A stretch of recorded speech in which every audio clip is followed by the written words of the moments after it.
everyone. Can you hear me? Yeah, great. If I were to retitle this, it might be called Before You Shrink. I think it's important to sort out population loss and actually giving up land in the city.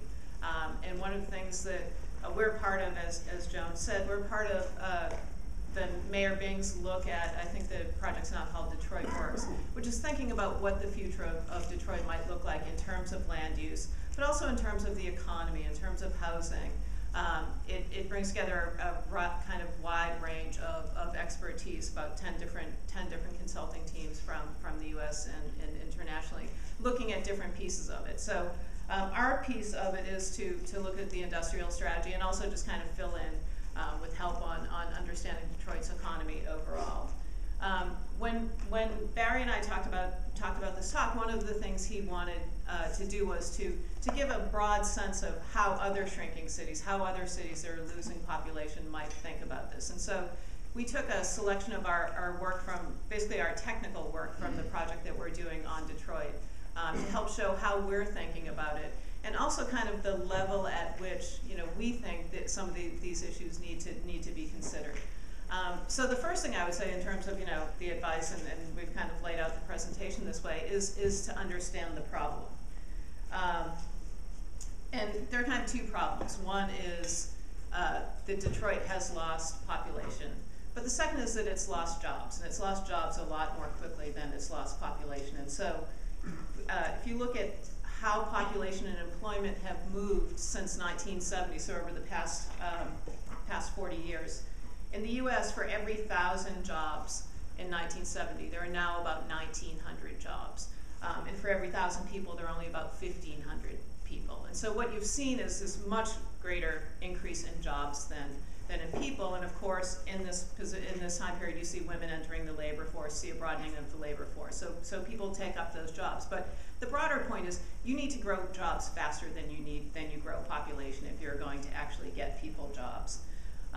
One of the places that people look to when they're giving Detroit advice is Pittsburgh. They say, went through this wrenching change with steel. Now the city is back kind of on its feet. It's a growth area. It's stabilized, that sort of thing. And it's true, but when you look at how Pittsburgh did it, they lost a lot of employment, but they lost more population. And so really they stabilized by losing a lot of population. So not sure this is a great strategy. The other thing is it's not a strategy you can impose. And so when you look at where Detroit is right now, it will continue to lose population, but really the strategy has to be around growing jobs for the population. This is no longer really a population problem. This is really a problem of creating jobs for people who live in Detroit. And so when we think about this, we started by analyzing how the city has done in different economic sectors over the past decade. I'm not going to belabor these, but we went through and we benchmarked their performance relative to all the other 100 biggest cities in the US, and then we did a similar thing for their region.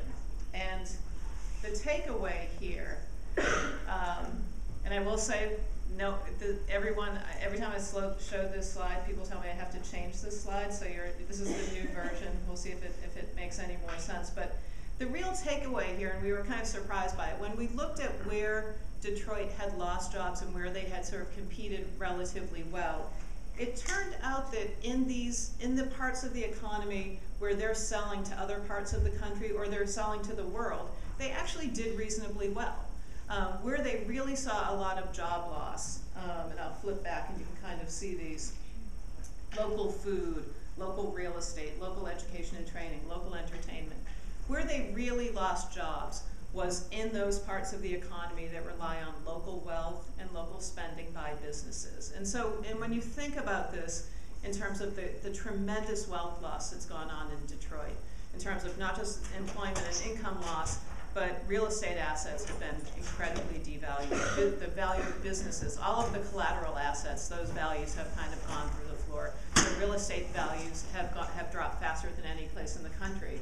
And so what you understand, it's a lot of the problem going on in Detroit right now is kind of a wealth problem. It's not a competitiveness problem. And this is important because a lot of the solutions that have been proposed are around competitiveness. Detroit can't compete. We need to retrain its workers. We need to, teach its firms. We need to X, Y, and Z on the supply side. When in fact, a lot of the problem is actually on the demand side. That Detroit still can't compete in a lot of really high-end sectors. As evidence for this, there are 2 regions in the country where both the absolute number of jobs and the percent of jobs tied to exports are in the top 10. So in terms of exporting regions, Detroit falls only behind Silicon Valley. Still, today, it's still one of the engines of the U.S. economy in terms of exports. What it does need, though, is jobs in the city. When you look at where the jobs have located, you see there's no worse example of employment sprawl than in Detroit. So you've had this complete hollowing out of jobs in the city, not complete, a huge hollowing out of jobs in the city, and then all these jobs out in the suburbs that are relatively inaccessible to people in Detroit. And so the next stage when we start thinking about how we're going to create jobs in the city of Detroit is we're doing what we call just an inventory of their assets, and then also some of the challenges that face the city. So we're starting with, again, I'm just kind of showing highlights of kind of a bigger piece of work, looking at, okay, who are the workers? Are they in the labor force? Of those who are in the labor force, where do they work? Of those who aren't in the labor force, what was their last job? What skills do they still seem to have? Of those who are unemployed, when did they last hold a job? What types of skills were involved? What are their education levels? That sort of thing. And one of the big challenges that really jumps out, of course, in the city of Detroit is that the education levels in the city of Detroit are much lower than in the U.S. And so when you think about the economy over the past few years, it's been characterized, I think, correctly as a depression for people who don't have a high school degree, a recession for people with a high school degree, and then kind of business as usual for people with college degrees. Detroit, 20% of their residents don't have high school degrees, which is about 50% higher than the U.S. average. And only 13% have college degrees. So when you think about creating jobs and creating jobs for residents, you have to take this into account. But even by the standards, U.S. standards, it turns out that very few people with less education in Detroit have jobs. And so of those people without high school educations, only about a third are actually employed right now, compared to about 60% across the U.S. And so we know that when we think about job creation, one of the things we're going to have to do is match jobs that can be filled by people with lower education levels, but also in a city without a subway system, you have to think about where are those jobs located, where are residents located, and start linking up those things. Another piece of this has been going through and breaking down all of the residents in Detroit and us figuring out which skills, what are the types of skills, what do people do with these jobs, what skills are required in those jobs, and then which parts of the economy that are growing require the same skills. And so you can really, when you're going to recruit a firm to come in to do wind turbines or whatever it might be, you can show them a profile of the occupations in their industry and then the skills that exist in Detroit and the region in terms of workers. The other piece that we're doing, I think it's really kind of the cornerstone of our work, is we've done a survey, really an inventory of all the industrial land in Detroit. And this involves literally people in cars with computers, GIS, taking notes, taking pictures, really getting a sense of every industrial parcel in Detroit. Is it in use? By whom? Does it, what appears to be the employment numbers based on the number of cars in the parking lot, that sort of thing, to really get a sense of how is all this land currently being used and kind of where are opportunities for new uses. And so we surveyed about 93% of the industrial land in Detroit. This shows you Detroit as well as the survey area. And it shows you kind of how it's being used right now. And it turns out that about 2/3 of industrial land in Detroit is actually being used for industrial purposes, which sounds low. It's actually high relative to other U.S. cities. And a study we did in Philadelphia was about 50%. So about 22% of it's vacant. So now all of a sudden you have an inventory where you can identify, land that's been zoned industrial, probably has good access to rail, good access to highways. It's vacant. How can we use this land And then you see some others transitioned over into institutional and residential uses. You know, we can do this at any geography, is kind of zoom in and see what's actually going on there. So as we think about growing the economy, we can kind of isolate some of these areas. We map it against the trucking network. We map it against the rail network. So we can start to see on a parcel level basis. You know, so when you're really talking about doing deals with people who want to do something, they need a parcel. You can find a parcel of the size that they need, with the rail access, with transportation access, whatever it might be, and really start to build out an economic development strategy from kind of the ground up. And then this zooms into one part of Detroit called the area is called Mexican Town. It's in the southwest, and a lot of warehousing activity around there. But this kind of shows you how far you can zoom in to find where the available sites are, what the characteristics are, that sort of thing. And so in terms of, you know, thinking about shrinking cities overall, I mean, if there's one piece of advice you can give them, I think, it's that their greatest liability right now is land. And you have to think about whether or not you can turn that into their greatest asset. And I think you can. I think it requires figuring, you know, really doing this type of work and really understanding what the land assets are, but also putting it in the context of a country, especially on the coasts, that lost most of its industrial land, its urban industrial land, during the real estate booms. Right? So urban industrial land actually is something that is in short supply in the U.S. So the question is, can these places that have so much urban industrial land turn this into opportunities going forward? The other liability that Detroit has historically had that I think can be an asset is they have no fixed transportation system. They don't have a subway system. So that means they have a clean slate. They can redesign their public transportation system to meet any sort of new land configuration, a new housing configuration, new job generating configuration. So this, unlike most places that had subways, you know, they're kind of locked into these patterns, Detroit can start over. And then I think the other thing you have to do is really look at mapping these assets, whether they're workforce assets, land assets, incentives, existing relationships to export markets, whatever it might be, and really saying, how do we use these? You know, these kind of really understanding these individual assets, and how do we map these to growing areas of the economy? There's a lot of talk in Washington about bringing manufacturing back. Well, Detroit would be one of the places where you might be able to actually have that sort of strategy. But I think it really requires understanding at the level of really specific information about workers, really specific information about land assets, that sort of thing. And I think the last part that you need is a vision. And I probably should have put a small v next to it, even though it's all capitalized. I don't necessarily mean a large V vision, but I think you need a vision of where your city is going. And you know, I think a couple of things happen. First of all, you get engagement and buy-in from the residents of the city, which is something you owe them. Something cities owe their residents, is to involve them in these processes. But the other thing is you get a lot of information from citizens. I mean, citizens know, the people who live in Detroit and love Detroit and want Detroit to work can tell you everything about their neighborhood. They can tell you which businesses have been there, which ones have failed, which ones have succeeded, and why. They can tell you what their aspirations are for those neighborhoods. So I think you can get a lot of information that's really useful for technical for the technical teams on the project. And then the other thing I think it does, it gives you a set of organizing principles. I mean, one of the things, one of the books that Joan had our class read talked about Youngstown, Ohio doing a similar thing, thinking about their land, coming up with a plan.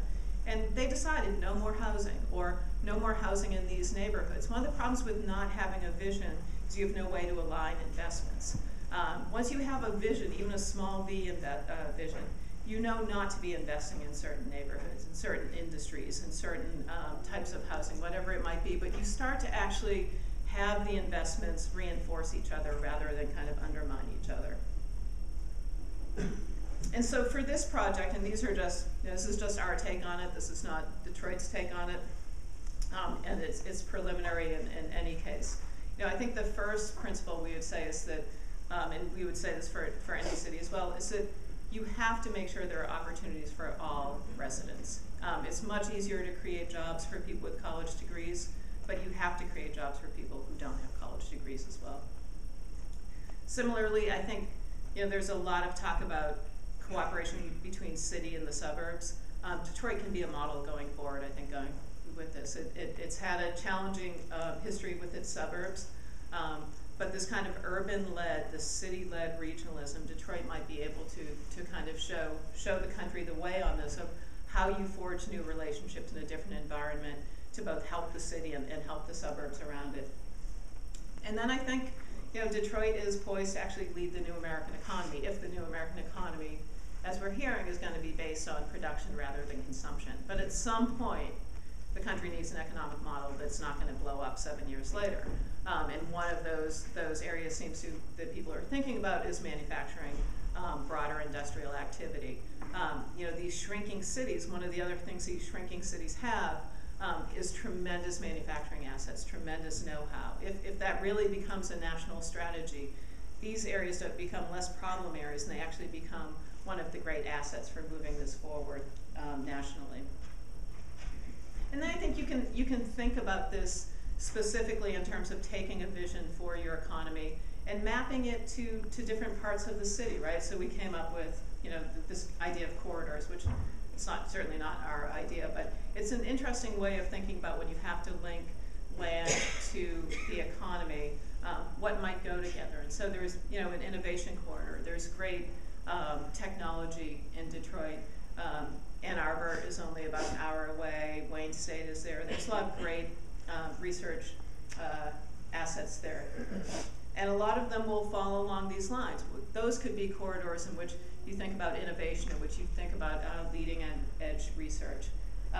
Opportunity corridors. This would be where you might think about putting jobs that are accessible to Detroit residents who don't have a high school degree or who don't have a college degree. And one of the things you can do is align those job opportunities with where people work and how they get to work. And so you can think about setting aside a part of the city that's particularly accessible by public transportation so that residents can actually get jobs and keep them, rather than, unfortunately now, residents in Detroit, if they want to work out in the suburbs, they're often talking about a 2-hour trip by bus. And if one of the buses doesn't show up on this kind of 3-bus journey, you no longer have a job. It's not feasible to get people out of poverty or to keep them out of poverty, to make it so difficult to access jobs. And the third one might be export corridors. And one of the things we know about export industries is they need a lot of transportation help, right? They move goods along rail, they move goods along roads, and so you might bunch those around some of your transportation assets. So that's sort of broadly how we've been thinking about this. But I think the big takeaways are that your assets are very specific to that economy, and they have to be linked to a bigger national vision.